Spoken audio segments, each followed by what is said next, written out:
Mga katambay, kamusta po? Nagbabalik na naman po muli ang inyong katambay, si Katambay Manong po, dito po sa Tambayan Makabayan. Magandang umaga po muna, tanghali, hapon, gabi. Madaling araw po sa ating lahat, mga kababayan. Sana po ay nasa mabuti po tayo at maayos na kalagayan. Umpisa na po natin, mga kababayan, magkomentuhan po tayo. Ito pong DOJ, mga tambay, si Secretary Boying, mga tambay, iniimbestigahan na raw po ang isang threat sa social media raw po na nag-uudyok daw po para pabagsakin ang gobyerno at syempre po pati po ang mga kabataan ay inuudyukan daw po ay dito po sa social media, kaya po iniimbestigahan na po, mga kababayan.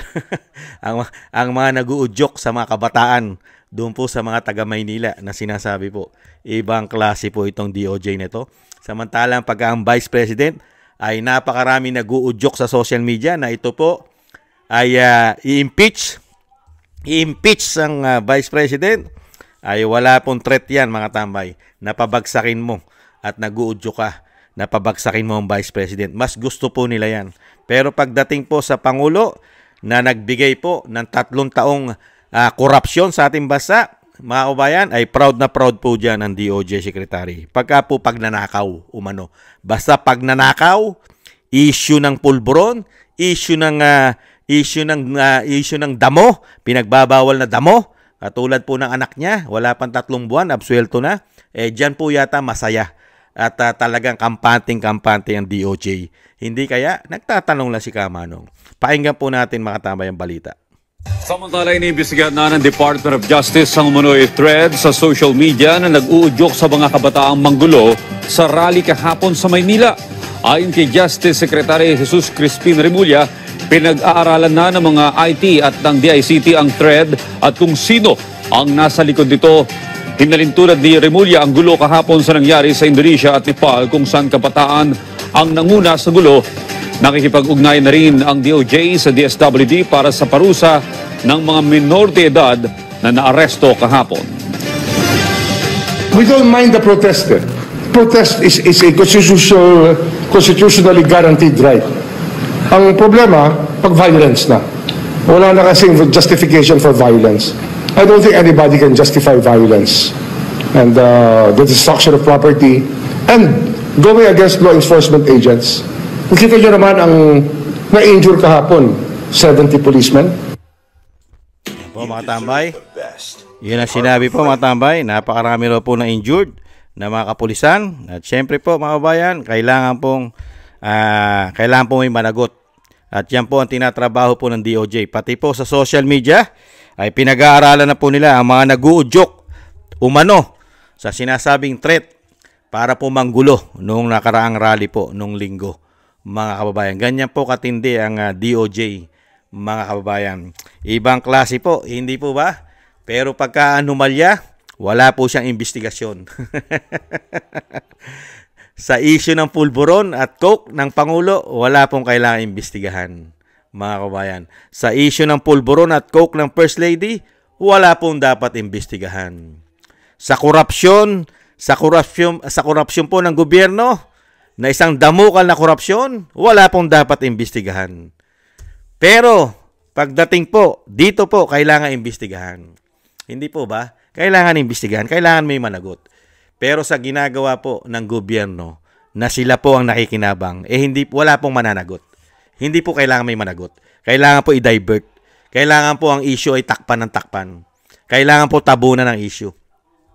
Kaya nga nagtatanong din po kami kay DOJ Secretary Remulla, may mananagot din po ba kaya doon sa sabwatan? Doon po sa sabwatan na walang due process na nakuha ang isang dating Pangulo. May mananagot po ba doon, DOJ Secretary?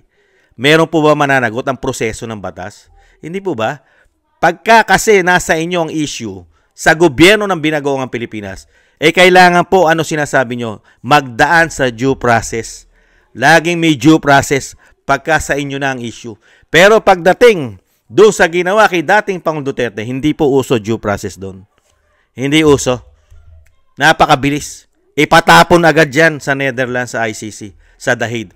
Hindi na kailangan dumaan niya sa hustisya ng batas ng Pilipinas. Hindi na kailangan pumunta pa yan sa korte ng Pilipinas.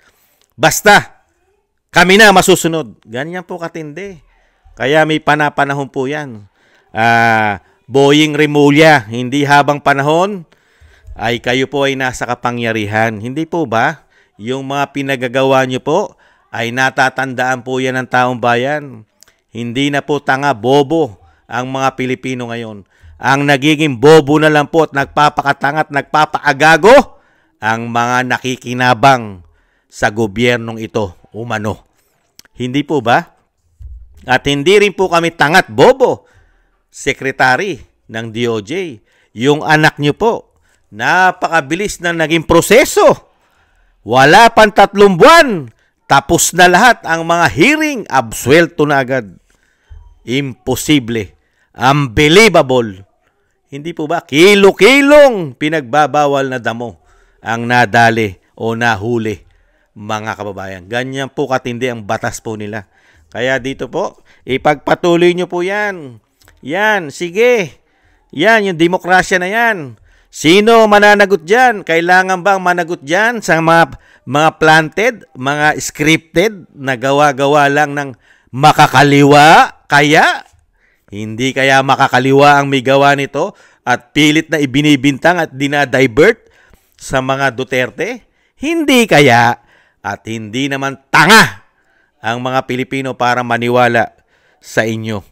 At sino naman tanga at bobo, mga kabayan, ng social media ay susundin ng mga ito. Sige nga, kung itong mga kabataan na ito, minor, susundin sa social media, mga kababayan, unbelievable.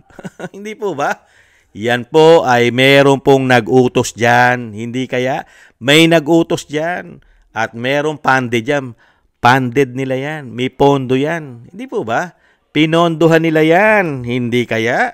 Hindi po ba? At karamihan dyan, nagkalat ang mga makakaliwang grupo ngayon. Lalong-lalo po, kasama po lahat halos, Makabayan Black ay nandyan, mga kabataan party list, akbayan at kung ano-ano pang mga salot ng lipunan ay nagkalat po nung linggo sa ating bansa. Hindi po ba? Kaya po dito mga kabayan, ang ginagawa po ng isang DOJ na gustong-gustong maging ombudsman, mga kabayan, nakita nyo naman po, napakaangas, sobrang angas, sobrang tapang. Parang ang kanyang batas ay siya lang po ang kailangan sundin ng batas. Hindi kaya? Mga kababayan, ganyang klase po, meron tayong secretary ng DOJ. Napakagaling. Ubod ng galing, mga kababayan. Pagka ang batas ay sa kanila lang po, exempted yata sila sa batas. Pero pagka kalaban, umano, kailangan itong tutukan ng tutukan. Hindi sila exempted sa batas. Hindi kaya? Ganyan po ba, Secretary? Pagka sa pamilya mo, exempted sa parusa? Pagka makakaalyado ng gobyerno, walang mga investigasyon? Pambihira, mga kababayan. 3 taong laganap ang korupsyon. Wala man lang tayo nakita sa DOJ. Mga kababayan, wala man lang tayo nabalitaan sa DOJ. Mga kababayan, lalo-lalo po sa mga korupsyon, mga kababayan. At syempre po, mga kababayan, yung ginawa po nila, wala rin po silang investigasyon sa ginawa nila sa pamilya Duterte. Wala pong investigasyon dyan, mga kababayan. Ganyan po katindi ang ating DOJ. At ganun din po ang ombudsman. Hindi lang naman po DOJ pati po ombudsman. Pati ang ombudsman, wala rin po tayong nakita, mga kababayan, na naging solusyon o isinabi man lang na pumapabor sa taong bayan ang desisyon. Mga kababayan, ang nangyayari, ibinabasura pa ng ombudsman. Lalong-lalo po ang mga sangkot doon sa hindi man lang binigyan ng due process ang dating Pangulong Duterte. Hindi po ba? Kaya ano pa asahan natin sa gobyernong ito? Hindi po ba? Meron nga tayong sekretary ng ombudsman na sasangkot sa illegal na damo. Naabsuelto. Hindi po ba? At pati po ang Pangulo at ang First Lady ay may issue ng pulburon. Meron pa sa Amerika. Pero wala pong say dyan ang ombudsman. Hindi kailangan imbestigahan ng NBI yan. Pwede naman pong paimbestigahan ng ombudsman niya ng ombudsman Pwede naman paimbestigahan ng DOJ. Pwede pong paimbestigahan ng DOJ yan sa NBI. Dahil hawak po ni Boying Rimulya ang DOJ. Hindi po ba? Pwedeng imbestigahan ng mga issue. Hindi po ba? Lalo-lalo ang pulburon. Pero hindi po nila gagawin yan. Dahil halos lahat po sila ay nakikinabang. Hindi po ba, mga kabayan? Maraming salamat po, mga kabayan. Yan po, ganyang klase po. Meron tayong DOJ Secretary sa panahon po natin ngayon, mga kababayan. Napakahusay po, napakahusay. At pwedeng ipagpagawa po ng rebulto. Saan po? Sa Cavite, mga kababayan. Komento ko po. Hindi na masama magkomento. Maraming salamat po sa nagusto po natin tambay, mga kabayan, sa YouTube at TikTok.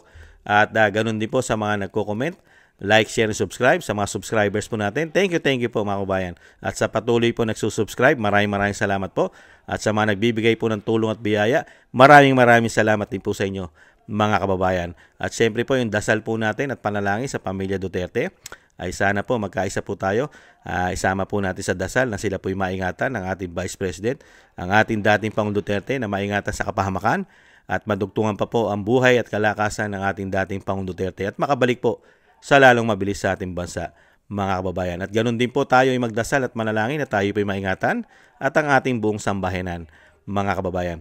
At tiis-tiis lang po, mga kababayan, konting tiis lang po. At hindi naman po habang buhay o habang panahon ay sila po ang maghahari. Ang kasamaan po ay lumilipas po yan.